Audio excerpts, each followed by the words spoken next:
Aloha, this is Kawailehua or Laura with Nahulu Arts in Kauai, Hawaii. We make Hawaiian feather lei. I've made some videos on pheasant pelts and peacock pelts and how we use those. But the most common feather used is goose or dyed goose. Um, you can get this in multiple colors. I custom dye them, and so does my kumu, Auntie Patty Hannah Gomez on Maui.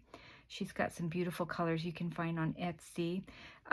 But goose will typically come strung like this. When they're strung like this, they're really beautiful feathers. You may have to prep them. I fluff all my feathers for my customers. But if you get them from a distributor, you will need to fluff them. What does that mean? You put them in an inside-out pillowcase, spray them with a little bit of water, and put them in the dryer for 10 or 15 minutes, and they come out nice and fluffy like this and soft. So when I order my goose feathers, I normally order 3 to 4 inch feathers because they make the best first cut. So there's a first cut and a second cut, and we're going to talk about that later. But what do we do when we have this string of goose, this long string of goose feathers? How do we get them off? You can pull them off. Sometimes you can see, sometimes you can pull them off.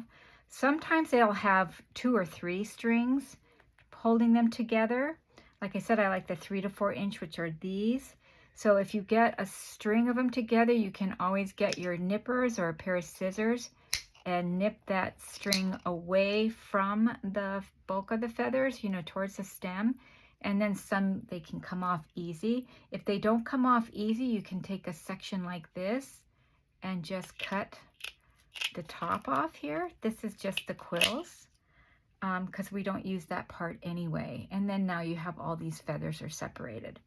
So how do we cut them? There are several things that people use. A regular ruler.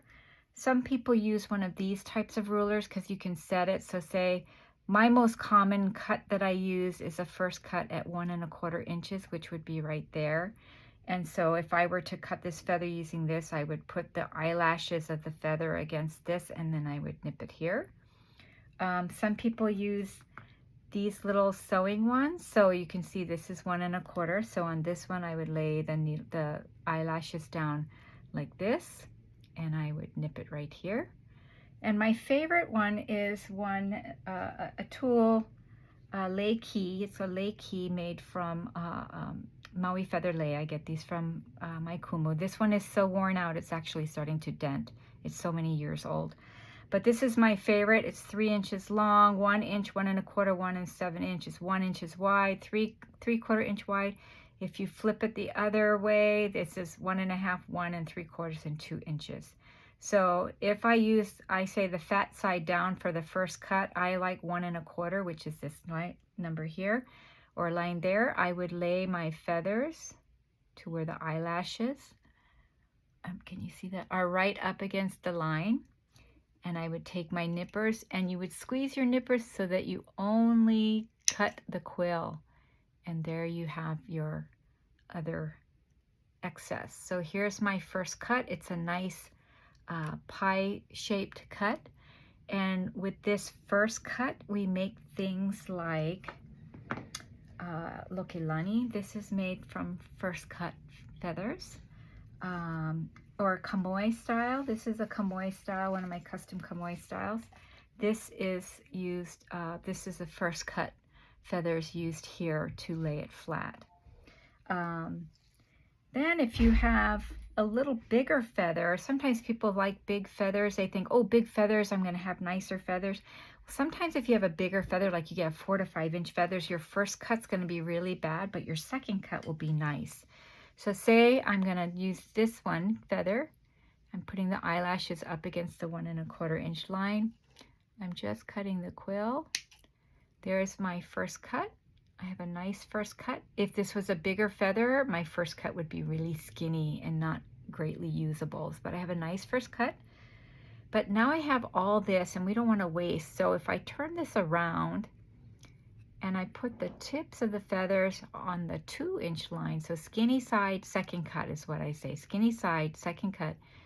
Then I would nip this here. and I have a beautiful V-shaped second cut. So what do we do with the second cuts? Oh my God, we do so many things. I love second cuts. They're very forgiving.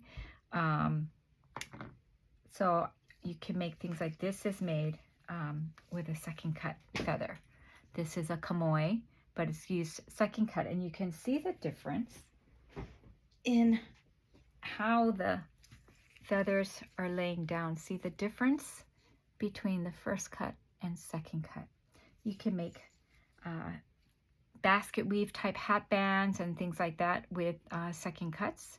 But I just wanted to go over goose. It's very pliable. I have all my beginners use goose for almost every class: chamois, poi poi, first cut, second cut, lokilani, and for my hat bands, the humupapale.